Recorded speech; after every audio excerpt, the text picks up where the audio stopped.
Okay, so welcome to a new video on this channel, and this one we need to talk about the Volcano 3.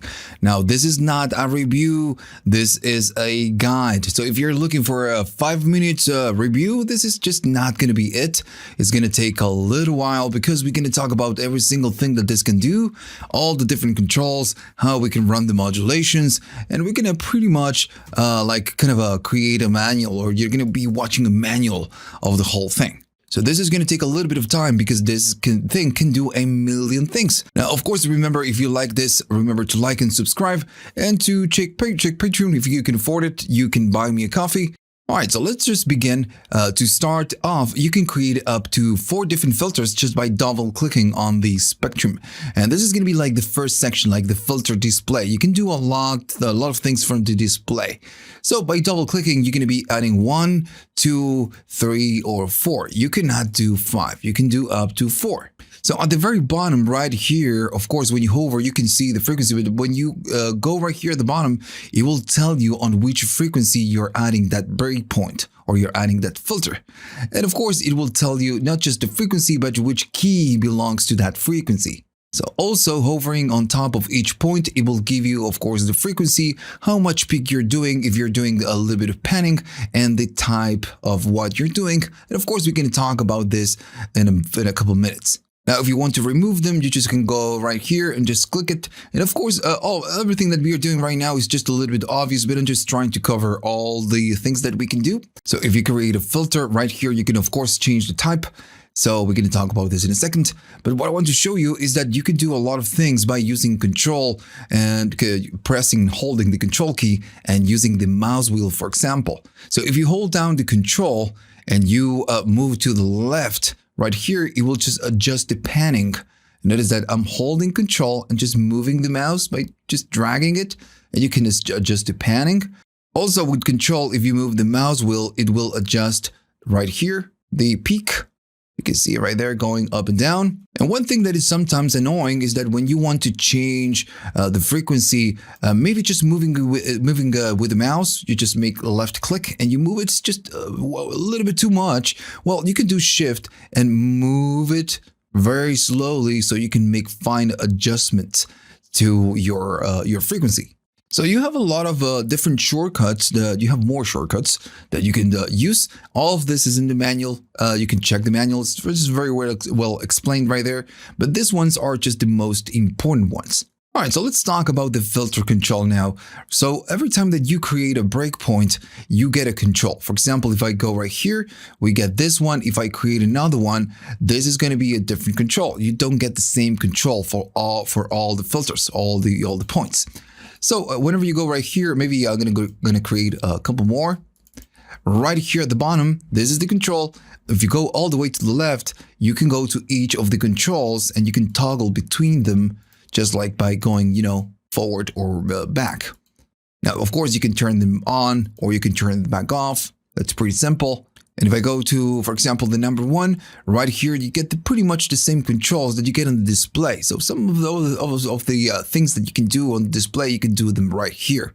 You can change the frequency with this knob. Also, doing shift will do fine adjustments. If you drag with the mouse, you can, of course, change the panning on this control at the top. And by doing shift and control, it will kind of reset the control to its kind of a default value. So let me just put it right here. You get, of course, the peak control, and by doing shift, you can do fine adjustments. And on this one, you can change the different types. We're going to talk about the different types in a second. So for each of the different types, you have a different slope. And whenever you toggle between them, you can, see that the slope is changing. And again, when we go through here, we're going to talk about this. So, okay, let me just go back to default. And you get the drive knob. Now, of course, when the sound comes in, it's going to go through the filters and then it will go out. So you have a drive section, and this is how much you're going to be driving the sound that goes into the filter, not the drive that goes after. You're not adding distortion. You're not adding saturation. It's how much input you're providing. So if it goes through the filter, each filter has a different character. We're going to talk about this in a second. If you drive more, you're going to get just, a little bit of that saturation. modulation, and it's because of the different type of the filter. But if you do less, you're going to be affecting it a little bit less because you have less input going through that filter. All right, so let's just go back and let me just delete all of these ones. We don't need them right now. I'm going to go right there, just get rid of them. I'm just going to be using this one. So you get pretty much 8 different types of filters. You get the low pass, which is, we're going to be cutting high frequencies. You get the high pass, which is going to be cutting low frequencies. Oh, made a mistake right there. Cutting low frequencies. Let me just change it to high pass. And right now, we're just going to be playing something so we can have something so we can hear. So what sounds in the background is just a nice kind of a few chords. Very dumb chords. And notice that the sound is not super wide. It's just one voice and it's not stereo. And we're going to talk about why it's that in a minute. So of course, if you cut high frequencies, you're going to be cutting highs. If you do a low frequency, high pass, you're just going to be cutting low frequencies. Pretty simple to understand. And then you have all the types. The band pass is just you're going to be cutting highs and lows. And in this case, just like any of the types, the slope is going to be really important because of course it's going to change the nature of the filter. You can do, of course, if you go up to go right here to low pass, you can go 6, you can go 12, you can go 24 or 48, which is a lot. It's kind of a brick wall.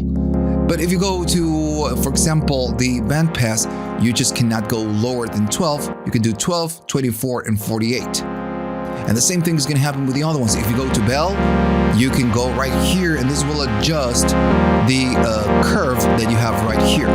So if I go down, it's going to be narrow or less narrow. Right. So let me just adjust the volume a little bit. Now, what else do you have? Do you have a low shelf? So whenever you go to low shelf, this is going to create a boost on the low frequencies. Or if you go lower, if you go down, it's going to just cut the low frequencies. That's how the shelf works. Now, the slope in this case is a little bit different. What this one will do, it will give you kind of a bump right here before you cut and a little bit of boost on the breakpoint. So right now, we're just not doing anything, but if I go higher and then higher and then higher, it's just creating a boost on this part and then creating a cut right there. Right. And of course, adjusting the peak will just change how everything works. And this will, of course, change the sound because you're just cutting before you can boost. Right. So then you get the same thing, but you're going to get the same thing on the higher frequencies. And notice that the slope, it changes a little bit, how it sounds. And if you drive it,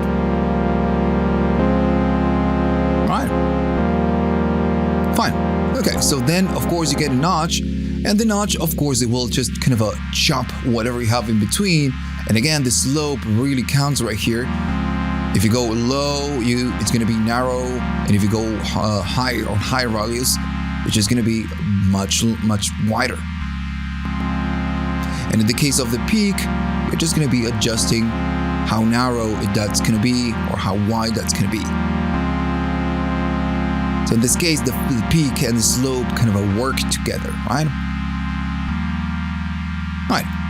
And then the other one is going to be the all pass. So let me just stop the playback. So I'm going to go back to default on pretty much everything.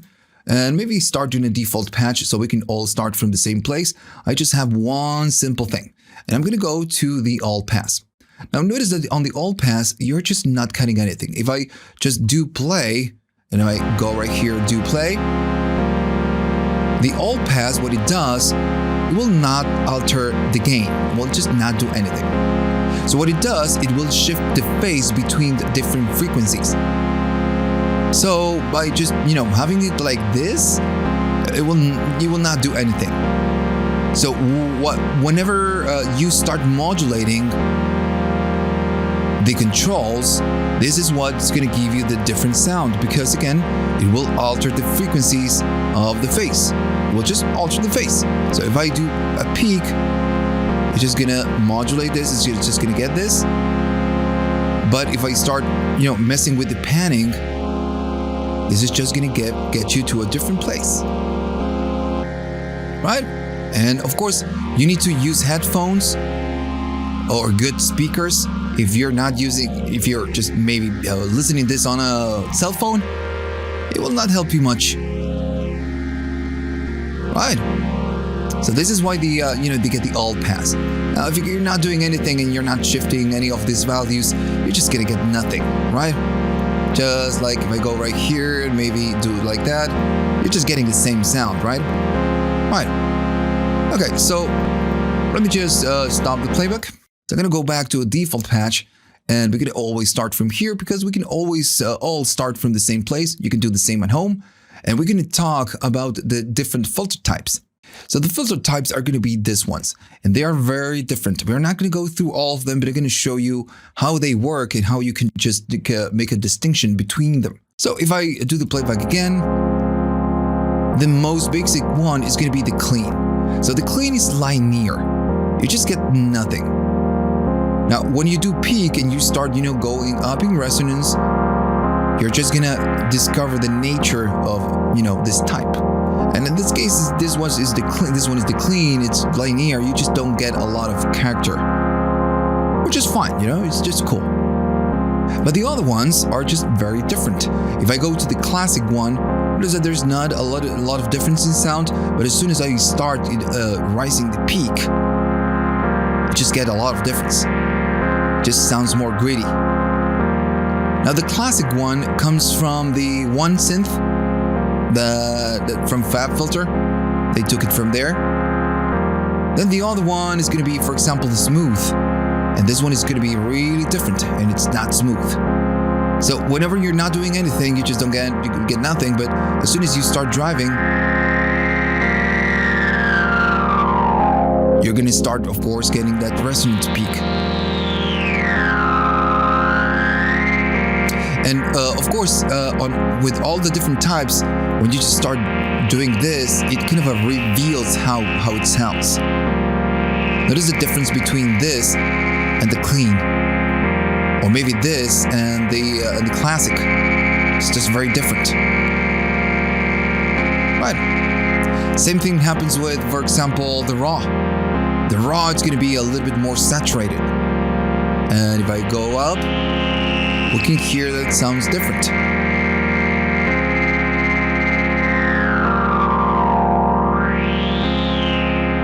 Right. So again, same thing is going to happen with the other ones. For example, the hard. The hard one is going to be a bit distorted, and it's going to give you that whistle. So if I go up, notice that we get that whistle? Yeah, that's self-oscillation.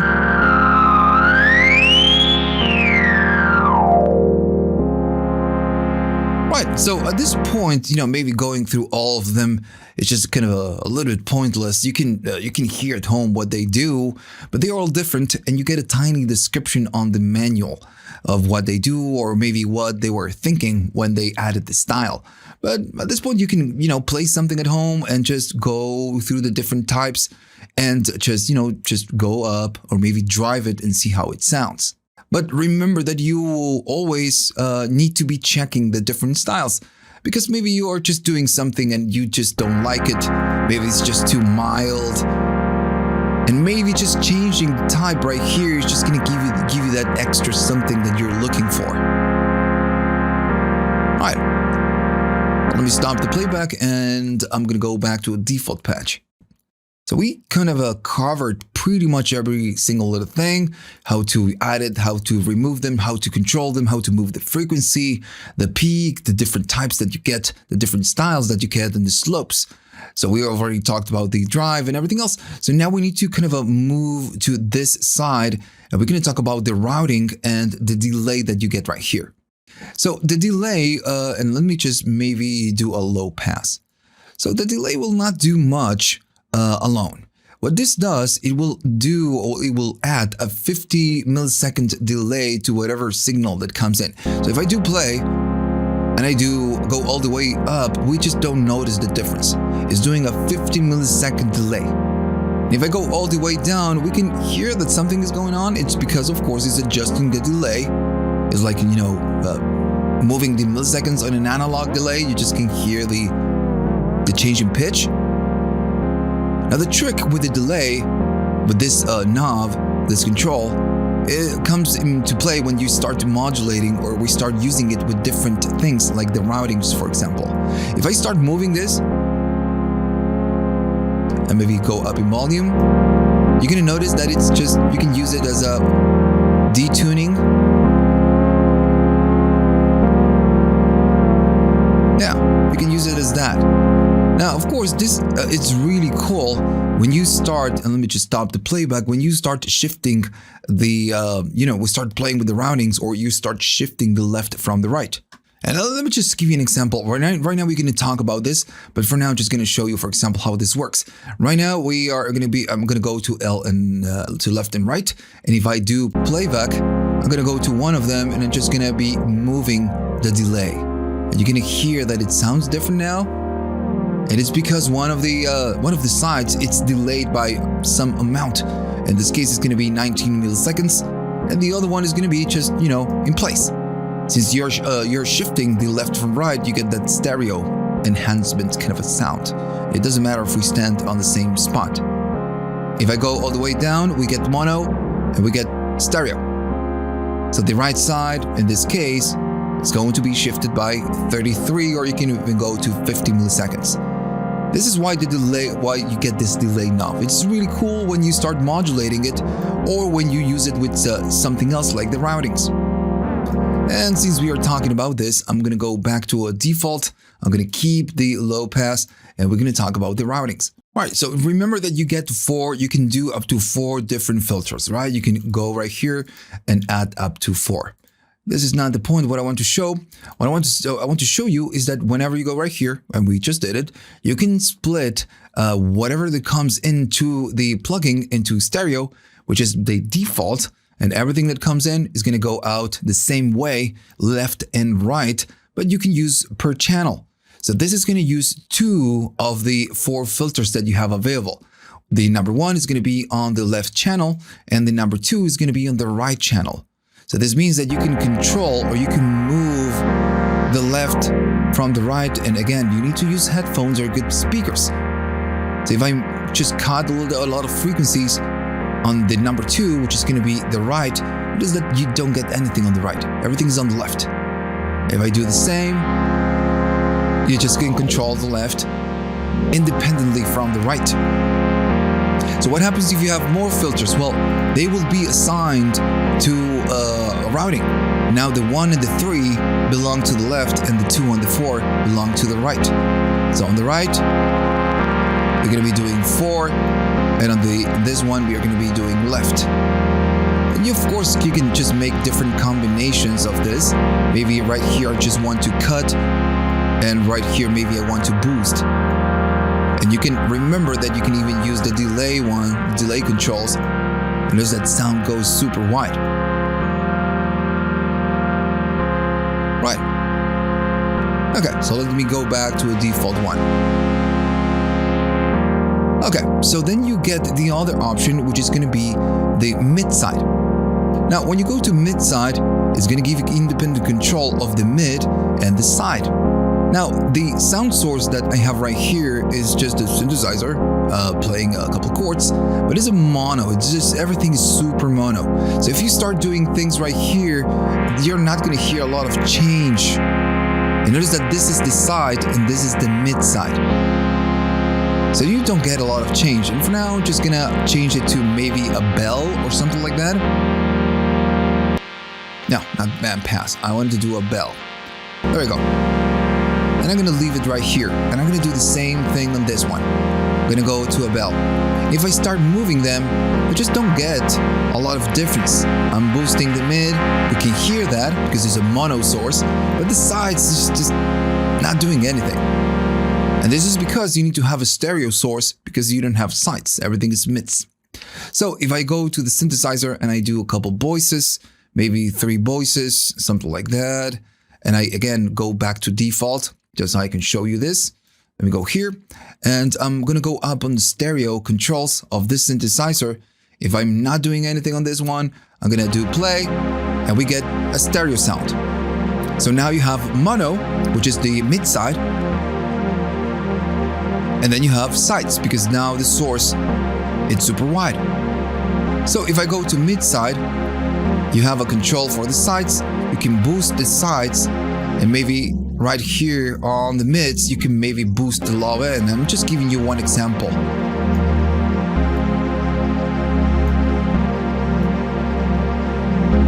Notice that we get a lot of lows on the mid, and right here you're just boosting the sides or cutting the sides. You're gonna start getting different textures.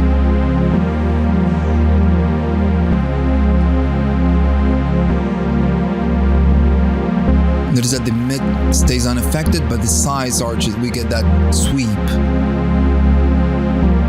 Now, of course, again, if you add more breakpoints, they're just going to be added to here. Now, the 4 is going to be on the sides, and this one is going to be on the mids.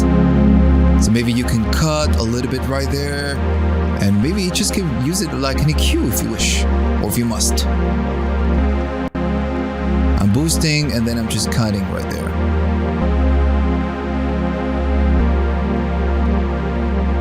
Right. So the plugin is just super creative. You can do a lot of things just using this couple of features without, even talking about the modulation section. Okay, so let me just go back to a default one. And this is the first thing, which is going to be the mode that you have right here.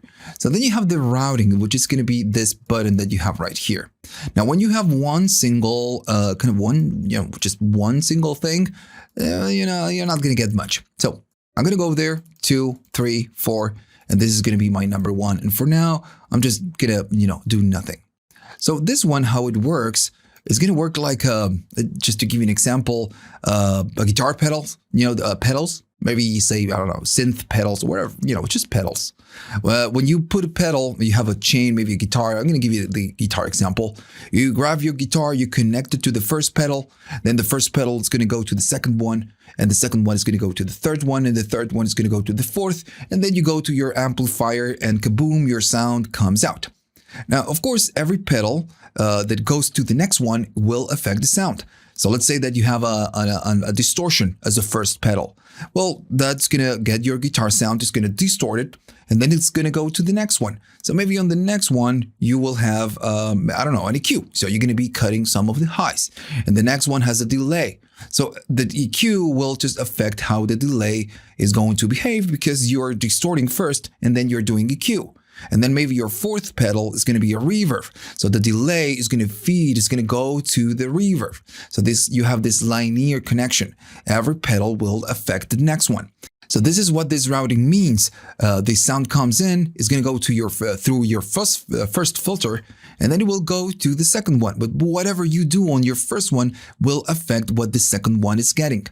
For example, if I do play, I'm getting nothing. So my first one is feeding through the audio to the second one. So if I just cut the high frequencies, I'm just gonna get nothing, right? Because I'm just cutting all the frequencies. So then the filter number 2, 3, and 4 are just not getting anything. So even though if I do something right here, I'm not gonna get much, right? So always you need to be aware of this. So maybe your first one needs to do maybe something like that. Whatever you do right here is going to go to the second one. Maybe on the second one, we are just boosting a little bit of the highs, or maybe I'm going to cut a little bit of the lows.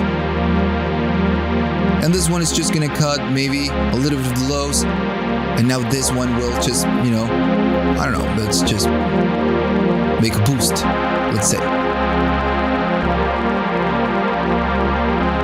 Right, so that's how it works. Now, of course, let me go here and go stop the playback.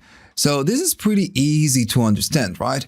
Now, the cool thing with this is that whenever you have many kind of breakpoints, you can create crazy things because the routing, as you add filters, it's just gonna give you more options and different combinations of different routings. You don't have this kind of a linear or all in a chain kind of a fashion.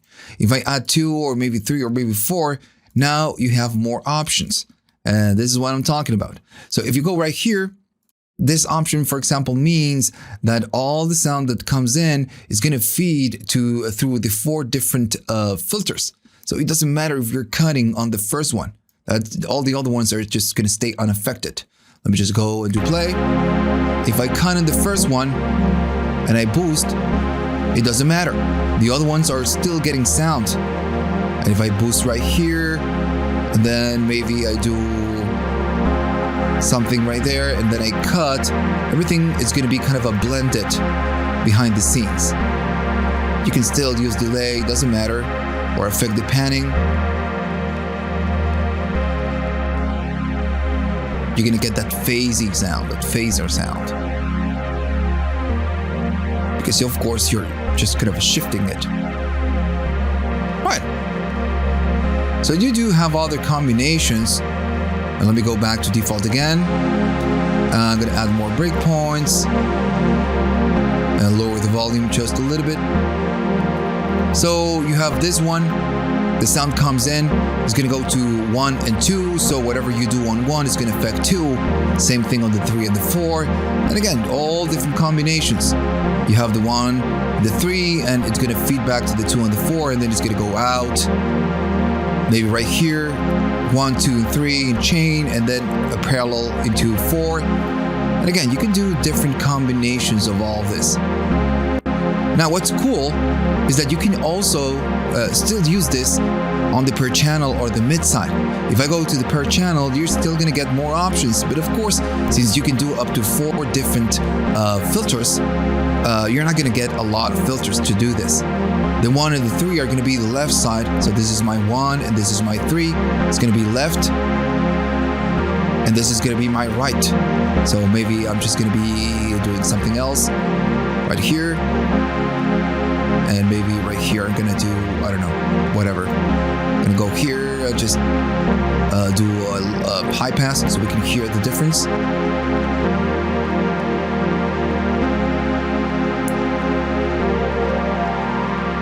Notice this is going on the right side. Right. So again, at the end of the day, you have a lot of different possibilities, even with the mid side and the left and right, and all the different routings. Okay, so back to a default setting, and on this one we need to talk about the XLFO. We're going to start right there because we are going to be addressing the elephant in the room, which are the modulations. You get a bunch of options. The XLFO is the most complex of them all, so we're going to start with this one. Now, once you learn how this one works, the other ones are just going to be very similar. Now, we're going to spend most of our time doing this one because, again, this one can do a lot. So, okay, so once you bring the XLFO, it's going to look like this. We're going to talk about this in a minute. But once you open it, you get a bunch of options. So it calls XLFO because you can use it as an LFO. And as a difference from the other, generators, the XLFO can kind of create its own movement, its own modulation. The other ones are going to need some kind of an instruction, maybe an input source, or maybe a sound that comes in through the filter. The XLFO doesn't need anything. It's just going to provide an instruction, a modulation, and that's it. Okay, so let's talk about all the things that you have right here. By default, when you just bring a modulation, an XLFO, it's just going to look like a sine wave. And it is a sine wave.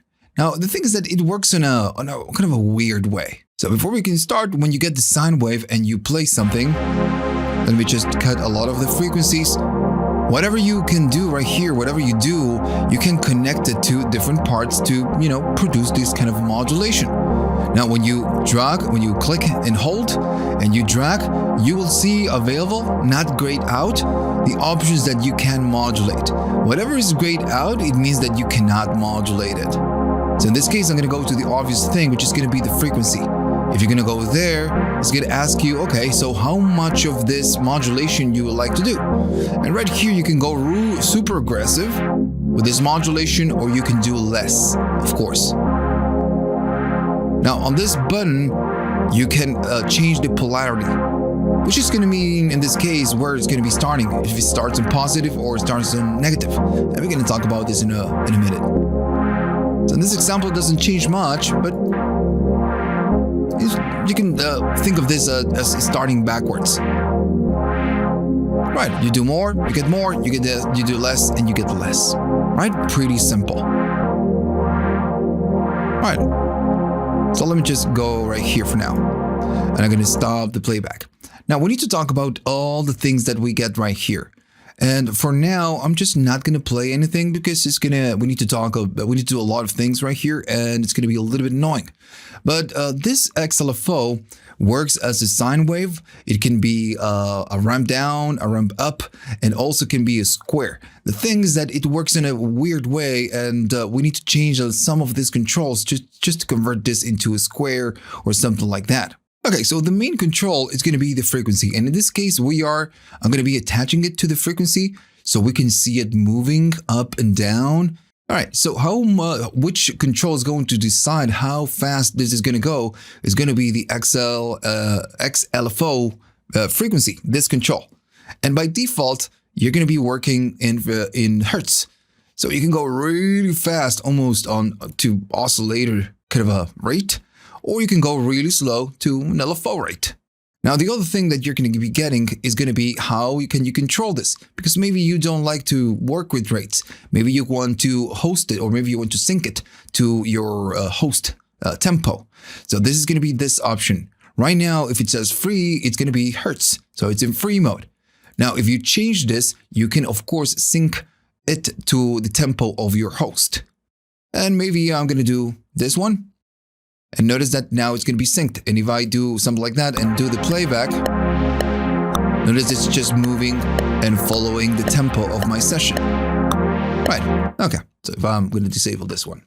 So notice also that you get these tiny dots. So this main one, the one at the center, means this, whatever it is that you're doing here. The other ones are going to be subdivisions. So you're going to go to dots or you're going to go to triplets. So right here, you can offset it when you click the dot. It's just going to offset it by triplets and dots. Same thing if you go to the other way. So notice that the tempo is just, how it moves is going to change. Now, of course, if you go to the center, you're going to be doing whatever it is that you do here, but that doesn't mean that you cannot offset it by a tiny bit. And remember that you can still use your shift on your keyboard just to do fine adjustments. Right? So far, just very simple. Now, right now, what we are doing, if I just kind of double click it or just go to shift, control or command or alt, in this case it's going to be alt or command, and you click it, you're going to go back to the center. Okay, so we are going to be talking about this control in a minute, but first I want to talk about this one, the one we have right here. So this one is going to be the retrigger mode. By default, it's going to be off. So if you go to the next one, the retrigger, it means that every incoming node or incoming Midi, new incoming Midi, will re-trigger the movement that we have right here. I'm just going to go slower so we can really see it re-triggering. Now, this is the clip I'm going to be playing. Notice that we are playing chords. So every time that we play a new chord, this is going to re-trigger and it's going to start from the, its starting point. So I'm going to do playing and you're going to see that sometimes it's just going to jump to the starting point. Now, maybe instead of one bar, I'm just going to do something like that and I'm going to do dotted, or maybe just do one and dotted. Notice that every time we start on a new chord, it's just jumping. And it's because it's re-triggering. It's starting all over again. Right.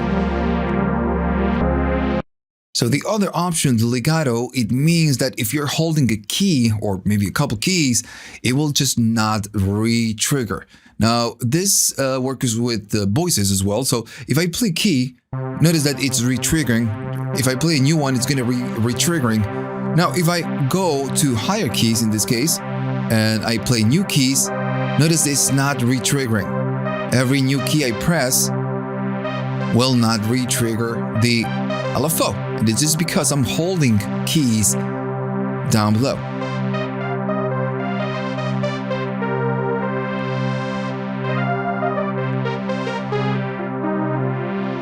So that's what the legato means. And it works just, like any synthesizer where you have legato mode. Well, when you're holding a key, the new keys will not trigger the envelope. Well, this is pretty much the same thing. All right, so now I'm going to go back to default, no retriggering. It's going to be off 1, 2. And we need to talk about the balance. And this is the knob or the control that you have on the outside, not the frequency one, the other one. Now, for now, we can see that this one, it's moving like a sine wave. And, we can see it. It's smoothing up and smooth down. So the balance will just kind of change how this behaves. And this is how you can create different waveforms. Because right now, you just can do a sine wave. But if you go to these, to the other side, to the left side, you're going to be doing a ramp down. And notice how this, behaves. Just ramps down and then starts all over again from the top, from right here. And this is how you can create different waveforms. Now it's just a saw. And if you go to the other way, it's going to be an inverted saw, which is going to ramp up, right? We can see the movement right here. And if, of course, we do play, this is going to change, of course, how this sounds. Now, of course, you can do all the in-betweens and get a little bit of the sine wave and a little bit of ramp.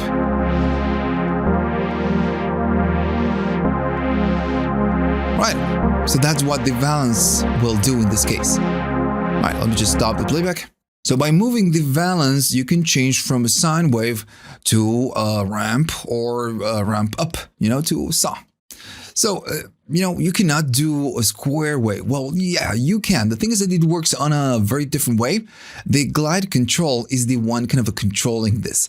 Now, on a synthesizer, for example, the glide, it means it's like a slew, right?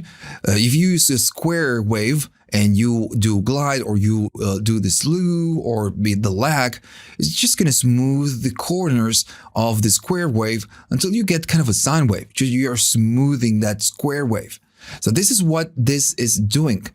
Right now, it's all the way to kind of a 100% or plus. So this means that whatever you have right here is very smooth. So you get a sine wave. But as you go to the other side, it's going to change the sine wave into a square wave, just like that. And if you go to the other side, you're not going to do much. You're going to talk about this Y in a minute. But right here in between, in the middle, you're going to get the square. And notice that the motion right now, it's on and off, just like a square. So yeah, in conclusion, you can do a saw, you can do a sine wave, and you can do a square. You can do the most common waveforms. So one thing that maybe you notice is the polarity. Right now, when we do a modulation, we can go up and we can go down. So we go into positives, and then from here we go to negatives, right? Let's go ups, up and down, up and down. So maybe we just don't want to do this. What I want to do is to start from here and then do a positive modulation, not a negative modulation. And from here, you don't have a control to do this. So this is going to be the control. And now we're going to start talking about this. And it's really, really cool. So by moving these sliders, you're going to be changing that behavior. You're going to say, okay, start right here on the 0. And that's why you get a 1, a 0, and a -1. Now it's not negative anymore. It's just positive. It starts here and then goes up. And we can see it right here. If you wanted to do the same thing, I'm going to go to step number 2. And of course, it's going to start right here and then go down. So this is going to be a full cycle, 2 steps. Now, of course, when we talk about waveforms, we talk about cycles. And how a cycle is going to work is it starts on a negative, or it can start in positive, and then it goes negative, goes to positive, and the kind of the cycle ends and it starts all over again. This is what is happening right now. But this one also works as a step sequencer. So by doing this, again, remember that you can just change the polarity. Maybe you can even do that. I'm going to go and keep it like this for now.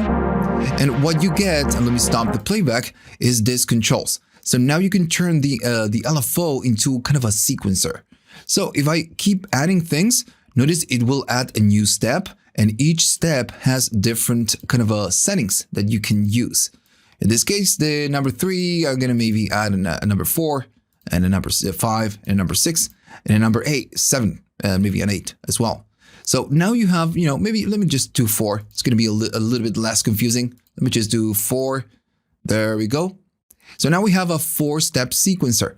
And now if I do something like this, of course, we are just going to get 2 cycles of a square, right? Makes sense. So, Of course, you can go to different steps and just make them different. And now this is just going to behave as a step sequencer, right? Notice it's just going to move on a different way.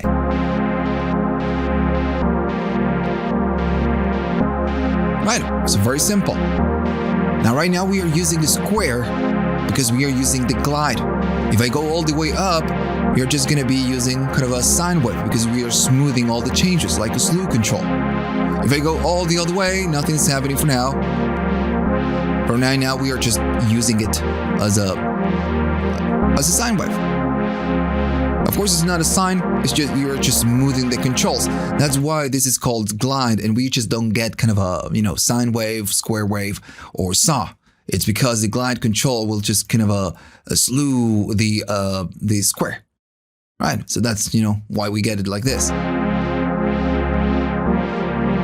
And since this can be used as a step sequencer, now the name of the control makes sense. Now you can do really creative stuff right now. Maybe you're gonna add a couple more steps, something like that, and you can just go really crazy on this one. Right. Again, if you go right there and you can just go to the frequency, you can see already that you have, and you can even do 2. Or maybe you just can change whatever you have right here and make it a bit more aggressive. Right. Or maybe go right here, just change everything to a square. And now the modulation is going to be a little bit different. Now, let me just stop the playback. And right now what you can do, and you have different options right here, you can go to each step and notice that every time that we select a step, you have different options right here. And it's because each step can do its own thing. So when I select the step and I'm going to be doing, I don't know, the number 4, you get a value. Now the value is going to be the position of that step, positive, or it's going to go to negatives. Pretty simple. You might be thinking, why I get this when I could just do select it and do drag it and do it. Well, you can select the many values and you can just drag them all at once. That's why you get the value. Right, so I'm going to go to maybe just the number 6 and just go there. Now, then you have other options. Now, this one, you're going to be enabled at random. And if I do something like that, maybe go to number 4 and then number 5, all the other steps will follow my instructions, but 4, 5, and 6 are just going to be random. So you don't know what you're going to get. It's like a box of chocolates, right? So you don't know, right? It's random. That makes sense. Right, so let me just go back to something more controlled so I can show you all the things that this can do. And I'm going to stop the playback. So then you have this control, which is going to be the glide. Now we already know what the glide can do. Now I'm right here on kind of a 0, let's say. And if I do the glide, notice that something is happening. Now if you go all the way up and you start moving these controls, nothing is going to happen because you are already on 100% of the glide. So you're trying to glide something that it's already glided. I don't know if that word exists, but it's already there. That's why you're just not getting anything. But once you go all the other way and it's full square, you just can select the value and the glide will just smooth the changes. Maybe go right here. It will smooth the changes. So now you can just make the number 6 to a sine, right? And we have independent control of the glide on each step. Maybe the number 5 again is just gonna maybe do a little bit of glide. And now everything is gonna be like a square, but when we get to the 5 and 6, are just gonna be smooth like a sine wave. And now you can have different kind of textures within the same sequence. Another thing that you can do is that you can select different types. For example, right now we have the sine, which is the one we know. Now if I go to linear, it's just going to be linear. We don't have this kind of a curve. If I go to 5 and make it linear, notice that it looks more like a triangle than a sine wave. And it's because, again, it's just linear. If I go to number 4 and I make it linear, we're just going to get that. Now the numbers, let me go to the number 6, and I'm going to be using a square. Now the fact that you're using a square doesn't mean that you cannot glide it, but the curve is just going to be a little bit different. we can see the curve right there. If I go there and just make it square, notice that the curve is just going to be a little bit different. And the other one, the square root, is just going to be again the same curve. We can do the same, but it has a different kind of a belly, so it's just a little bit different. So we can again make combinations of all of this. Maybe go to just design. I'm gonna go maybe there and just make different combinations of whatever it is that we can do right here. So maybe go there. I'm gonna make it like this. I'm gonna make it maybe a square root. And just do different combinations and get different flavors. Right. Now, one thing that you need to notice is that if you start moving the 1, notice that the 8, it's moving as well. This the ending of the 8. And it's because, of course, they need to start and end at the same place. Because this one works like a step sequencer, but also works like a XLFO, let's say, or envelope generator. Right. Okay, so let me stop the playback. So another thing that you get is going to be this triangle, which is a little bit weird. So this one, what it will do, it will face offset whatever it is that you're doing. So instead of starting from here, it's just going to start from a different point. And you're going to need to put the mouse until it's just kind of a on. Notice that right now it's just grayed out. You need to put the mouse right there, and once it's on, then you can move it. And this means that it's going to be starting right here, and then it's going to do the loop, but it will start right here. So you're just moving, offsetting the start. That's why it's called face offset. So you're just offsetting the face. And if I start moving this, notice it's just, it wants to start from different places on each loop, on each cycle. Now, if you want to reset back to default, because you can do something like that, you can just do, command and click, and it's just going to go back to the start. Right. So, super useful. So some of the properties that you have right here can be modulated. For example, if I bring a new XLFO, we know that this is a sine wave and it's just going to behave like a sine wave. If I want to modulate something, I can still go to other, settings that we have right here at the top of the controls, but I can also modulate the glide, the valence, or the frequency. So if I wanted to, modulate the frequency, I can just do that. And it's going to tell me how much, and it's just going to modulate the frequency. And you're just going to, get the different modulations of everything. I can even go right here and tell how much of that filter frequency, and I'm going to be modulating the filter frequency that we are modulating with this. Or maybe I could just go right here and say, all right, so how much I'm going to be modulating of this one? And you're gonna get this. Alright, so if I go right here, I can even select right here how much of this modulation I'm gonna be doing with the XLFO, which is something that we are already doing. So again, you can just create different combinations and modulate different things. Now, that's why you get other modules to do this. And it's gonna be, of course, much useful in that case. Now, one more thing I didn't mention is that you get this control right here, this kind of a keyboard, and it's because right now the modulation will work in frequency, right? It will not make a step kind of a motion right here. Right now it's just like super fast. Let me just maybe just change the frequency right here. Let me just go a little bit slower than that. Right now we are not doing anything. I'm gonna go there. We are doing 1, 2. Let's go really fast. So maybe I want to make it slower so we can see how it's moving here. All right. And I'm going to make it a bit more aggressive. So right now we can see that it's a very kind of a slowish kind of a motion. So when I go right here and I enable this, now the motion, it's going to be a little bit stepped.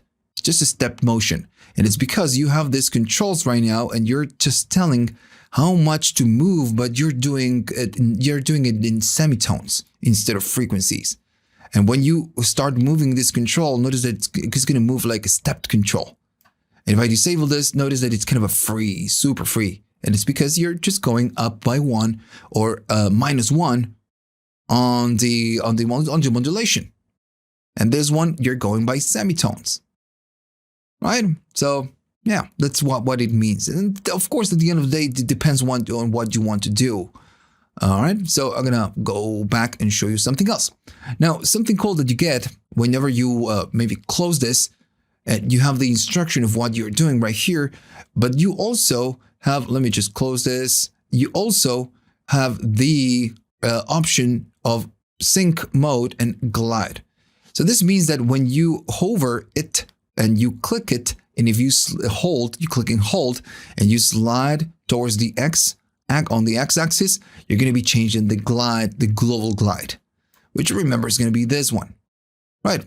And the other one is just going to be the sync mode, which is going to be the fast, how fast you can go. And if I go right there, you can see that we're just going much faster. So it's going to be, you're going to be changing this one, right? So, pretty cool.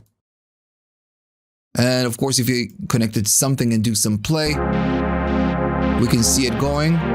Now it's just sine wave, square, we go faster. Let me just go there and go faster or go slower. In this case, we are going to free, which is kind of the default. All right. Now, of course, every time that you do something, unless you want to do something super custom, you don't need to go and just, do it by hand every single time. Unless you want to do something super custom. I'm going to just close and delete it. And I'm going to go right here and just create a new LFO. Right here at the bottom, you can rename it to, I don't know, dog1. This is going to be my name. You can rename it to whatever you want, but you can also select templates that you have available. So let's say that you want to create, I don't know, an 8 or maybe 4 or 12 step sequencer. So maybe I'm going to go right here and just select sequence, and this is going to do the sequence for me. You don't need to go to +++ and create it, by hand. And you do, of course, you get some other options like sample and hold, which is going to be kind of a random-ish, which is random. And of course, we're going to go back. And right here, you do have other options like B2 or heartbeat. And again, you have other options. Now, this is not the important part. Let's say that whenever you create something, and I don't know, I'm going to go to this one, just disable the random. Let me just do something kind of something random here, right here. I'm going to go and do something like that, move this, and you're going to be working on this one for a while until you get something that you really like. And then, you really like this modulation. So what happens if you want to use it again? So when you go right here, you do get the option to save this one. So if I save this one and I save it as, dog LFO, then later you're going to be able to select it. You have it right here. So you can save your modulations, which is something super cool. And it's not being saved as a patch. It's not something that you can use only on a patch. You can save it as a standalone modulation. And again, that feature alone is just great. All right, so let's talk about the other ones. We already covered the XLFO, and once you know these ones, the other ones are going to be a little bit easier to understand. Now we need to talk about the envelope generator. Now this one is an envelope, just an envelope, right? And we can see that we have a delay time, right? It's just going to take a little bit of time before it can trigger the envelope. And then we have an attack stage. Then we have a decay, a sustain, a hold. So we can hold sustain. And then we have the release, right? It's just a normal envelope. Now, the problem is that this one, it's not part of the synthesizer. So it works a little bit different. So, okay, so if I have to show you, let's do a little bit of delay, which means that it's going to take an amount of time before it can trigger. And I'm just going to go and select the whatever frequency right here, maybe move the frequency. And if I play it, notice that this is going to be listening to a threshold. I'm going to show you why in a second. And notice this is when we detect, or it detects that sound that's coming in, then it's just firing, and then it's going back again. All right. But notice it's just not doing anything. It's just fired once and then went back. Right? What is the problem? Well, the thing is that this works, since this is an audio plugin, it's going to be listening to whatever audio that comes in, and it will listen to that. If I take a look at this spectrum, right now what I'm using is this clip, which are sustained chords. So this will only fire once, And then since everything is super sustained, it's just going to fire the envelope once, and then it's just going to die and stay there, or just, not do anything else because we are sustaining quartz. Now notice that also it's listening to a threshold. So in order for the envelope to move, the threshold needs to go down, the audio needs to go way down the threshold, or just, below the threshold. And then to trigger the envelope again, it needs to go over the threshold. It works just like a compressor. Now, of course, it's all the way down, and the first time that it goes over the threshold, it's just going to fire, but then it's never going down. That's why it's never firing again. So the thing is that on this one, you just need to use a different sound source to make it happen. And in this case, I have a different sound source right here. I have a clip, and this is how it looks. And we don't have sustained chords. We have more kind of a staccato chords. So if I play it, notice that now it's firing every time. The threshold goes way down and then goes up. And when we go up, it's just going to fire whatever envelope we have right here. And of course, then you can use your attacks, okay, to sustain and release, decay, sustain and release, to control how this works. And even do a delay if you wanted to. And that's the way it works.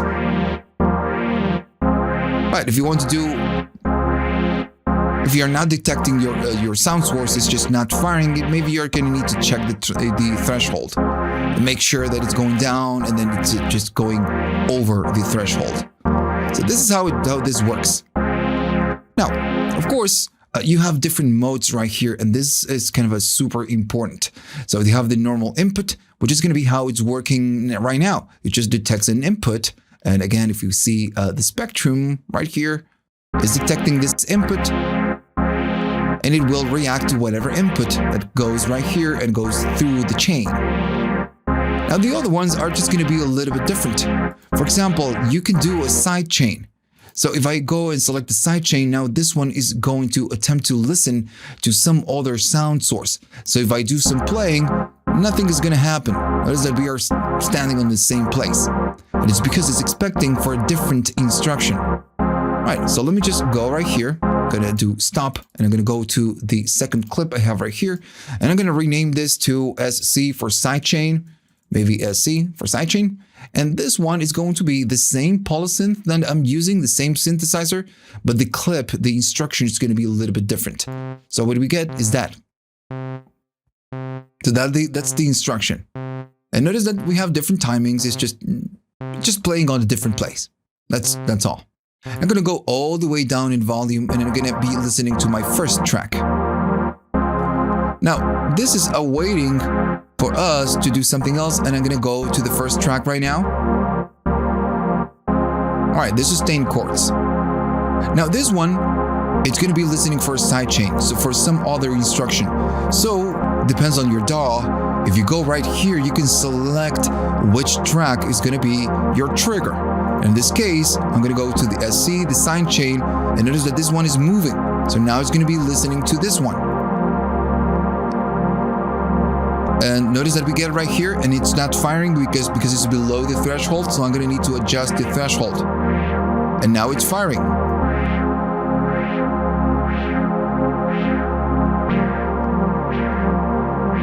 Right. So that's how the sidechain works. You can listen right here momentarily and disable it.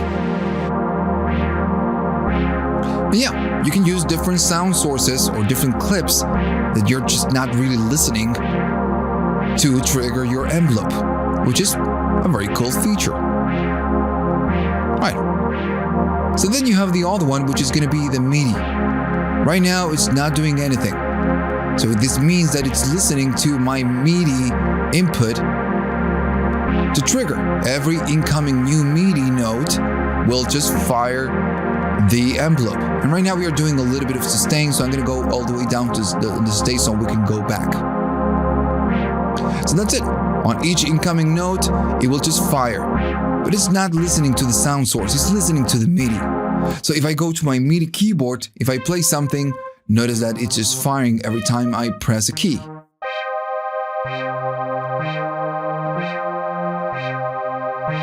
Every time I play a key, it's firing. Yeah, so that's the trick, right? That's how it works. Now, if I go back, notice we can go back to the normal input. We have a different thing right here called the normal and the neutral sustain. So what this is going to do, the normal is what we've been using, but the neutral sustain is just going to turn this sustain, the sustain stage, into a negative. And notice if I go up, now the sustain, it's going kind of like moving the filter all the way down. Yeah, that's what it does. So it means that, for example, if I go to my sustain chords, at some point, it's just going to go down. So when it's entering that sustain stage, and since we are doing sustain chords, the first time that it fires, it's just going to fire this. And when we go to the sustain, it's just going to go all the way to the negatives. Maybe if I use the other one, it's just going to be a little bit better. And that's the difference. All right. And I'm going to go slower so we can really hear this. Every time that there's a rest or maybe silence, instead of staying right here on this position, which is the normal, it's going to go to negatives. It's going to go all the way down and then go up. Now, of course, this is because we are doing sustain all the way up. And when it goes down, it goes down. But if I go all the way down to the sustain, that's just not going to happen, right? It's just not going to work. But you can do something like this and maybe move up and then go down a little bit. All right, so let me go to a normal speed or something more normal. All right, so that's how it works. Very, very, very simple and straightforward. Now let me go right here, and just like the XLFO, you can just drag on a horizontal axis and it's just going to change the attack. Or you can drag on the X on the Y axis and it's going to change the release. That's the normal controls that you get. Also, when you select, you can just change different profiles and maybe select different envelopes. Yeah, that's what you can do. Maybe a pulse. Right. Right, so very simple, right? So very straightforward. Now, the next thing that you get is going to be the other one. It's going to be the envelope follower. So this one works a little bit like the envelope generator, but it's just much simpler. So this one will again react to whatever incoming signal you get, and then it will react like this. But it's a little bit limited. You get an attack stage, then you have a long release, a long sustain stage, and then you have a release stage. Just a little bit different. So if I play the clip, notice that we get nothing. And if I connect it to something, I'm going to go there. Notice it's just going to react instantly. And this, again, it's going to work, or it's going to react to whatever incoming signal. Now, you can change the values right here, but it always depends on what you feed to the Volcano 3. If I go slow attack, we can hear the slow attack. And you have two different modes. This is the default mode, and the other one is going to be the transient mode, which is going to be much shorter. You don't have that kind of a sustain stage.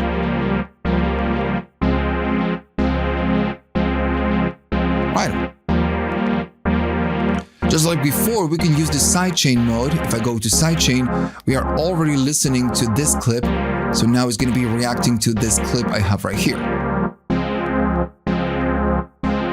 Right. Again, just very simple. Again, just like and of course you can go right here and just modify by dragging or dragging up on the Y on the X axis. And you have different presets. Right.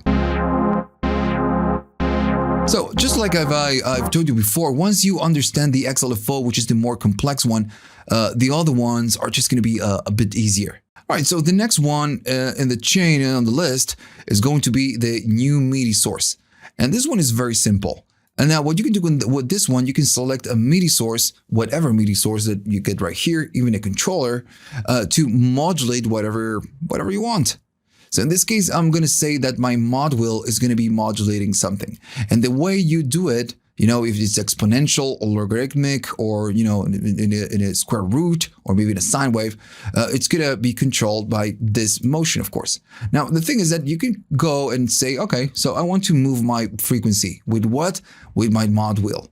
And this is going to be, of course, how much? So right now I have the mod wheel all the way down, but if I move it up, it's just going to move up and then move down. So you're controlling the frequency with your mod wheel. If I do the sustain notes, notice I'm moving it with the mod wheel. And I always do that because it's just very, we can all identify that sound. But yeah, you can use whatever you want, even the pitch bend or maybe your aftertouch. Why not? I'm going to go to my keyboard, my Midi keyboard. And if I do aftertouch, I get it. And just to, so you can know I'm doing it. So yeah, you can control whatever you want with this, which is again a nice feature.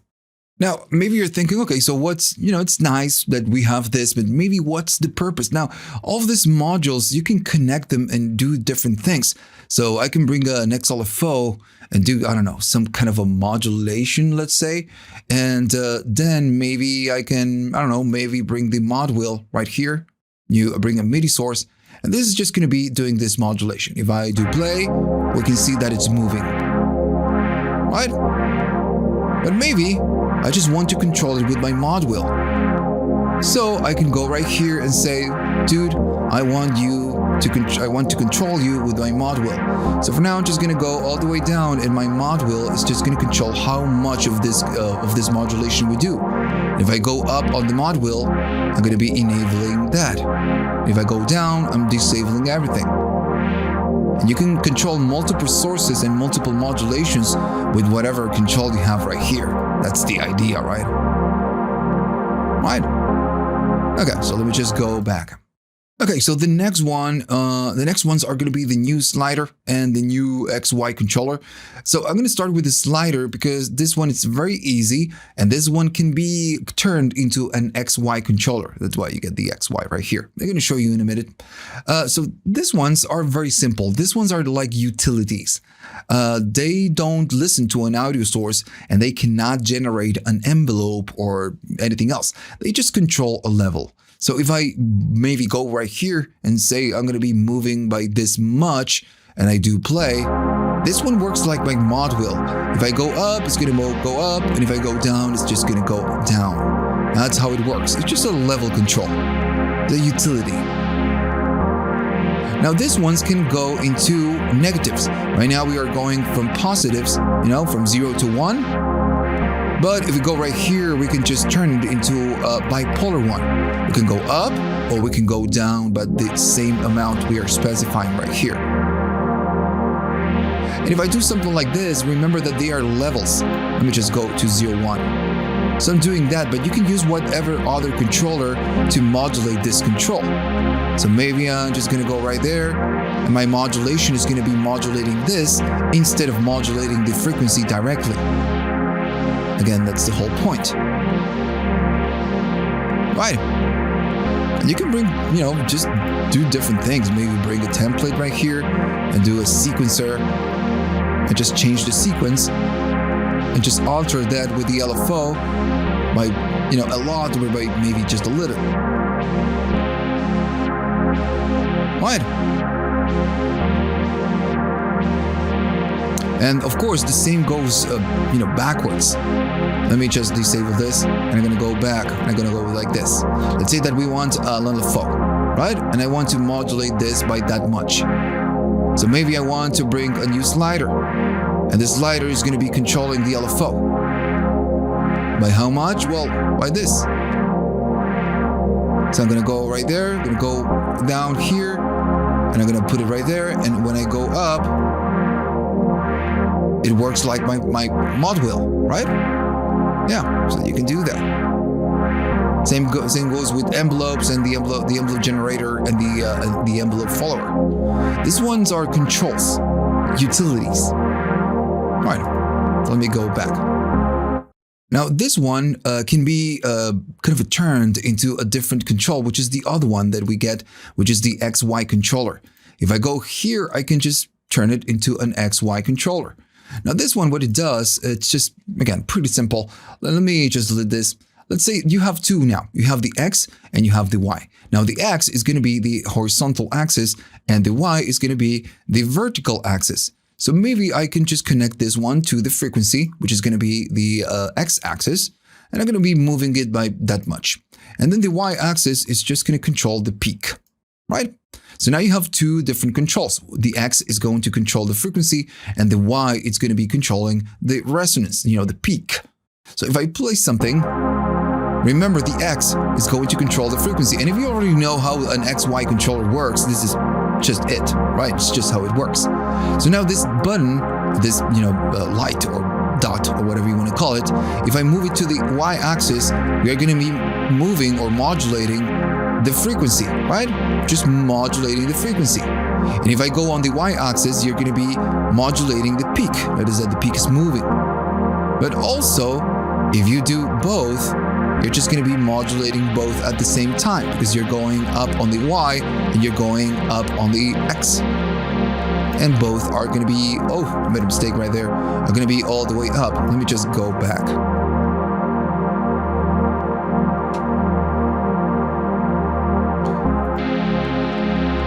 Right. So, and if you don't know, right here you have the undo. Right. So yeah, so super cool. Now notice at the same time that we are going up and up. We are not going down, right? So if you go right here, again, just like the controller, you just can make it, and I'm going to go up in the tempo. Right. So you can make it bipolar. So you can go up on the Y and X axis, or you can go down, right? You can go into negatives.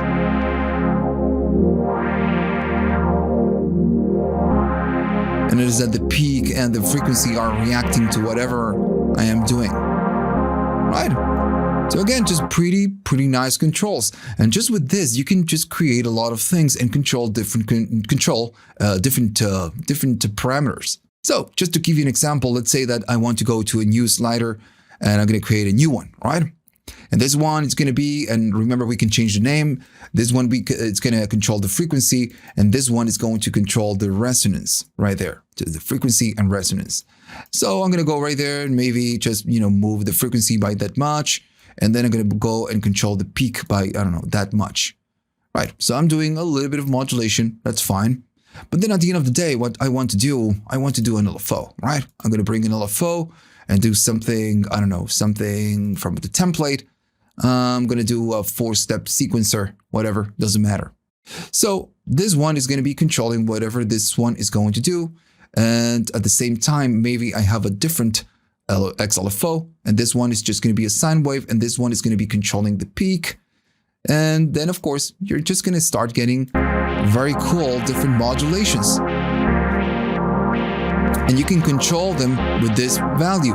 If you go all the way down, you're just disabling everything, but you can control how much of that you're doing on the resonance and on the frequency.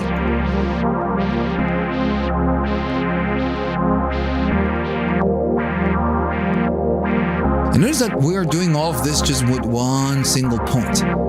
Remember, you can use the routings, you can use the stereo, and do a little bit of delay, just make it, move them on a different way. And right now we're just moving one. What if I want to bring another one to move this one? Maybe do something like that. Why not? Yeah, I'm gonna bring in an XLFO, and I'm just gonna move that frequency. Right? So again, the sky's the limit with this plugin. You can do a million things. Right. So let me just stop the playback, and I'm going to go back to default setting. Now you do have some other options right here at the bottom. You can do the high quality. So you have different profiles. Right now we are just a normal quality. Now the thing is that high quality, of course, as you use much resources and you use more filters, it's just going to use more memory, right? But the quality, of course, is going to go, but the CPU is going to suffer just a little bit more. Now, you have this option right here at the bottom called Auto Mute Self Oscillate. So on this one, what you can do, you can just kill the self oscillation when there's no audio coming in. And let me just show you how this works, because it's a little bit confusing to get. So, okay, so I'm going to go to something that we can know that can self-oscillate. Maybe the raw, I don't know what, maybe that. I'm going to do some playing, and you need to watch your ears right now. And maybe I'm going to go down to the level. There we go. So I'm going to go all the way up, and notice that we are self-oscillating, right? We are. I'm going to stop the playback, and it's going to get stuck right there. So it's just self-oscillating. Right? Notice that we get it. Now, if you don't want this, this option is going to kill the self-oscillation if there's no sound coming into Volcano. That's what it does. It's very simple, but that's what it does. Now, and then of course, you get the usual options. You get the AB, you can copy presets, the undo, and I believe at this point, there's no need to show you this because, all the plugins from the Fabfilter have the same thing. And right here, you can do a blend. Now, let me just show you again. We are doing maybe something like that. Maybe doing a lot of that. And right here at the bottom, of course, you have your mix control. And you can do less of this effect. And you're just gonna do it in parallel. It's just the mix control, which is, very useful. And of course, right here you control your input gain and your output gain as long as your pan. All the Fab filters have this options, just like make it smaller or larger. All right. So that's it. So that's the whole plugin. Of course, then you have all these other options. I feel like I don't need to show you these options. We are pretty much done with what we've covered. And that's it. So hopefully you like this one. Remember to like and subscribe if you really like the guide and you find it useful. And to check Patreon. Maybe if you want to buy me coffee or something like that. Maybe just help the channel to keep alive. You can do it. You can do so only if you can afford it and you have the money. And if not, it doesn't matter. And that's it. See you on the next one.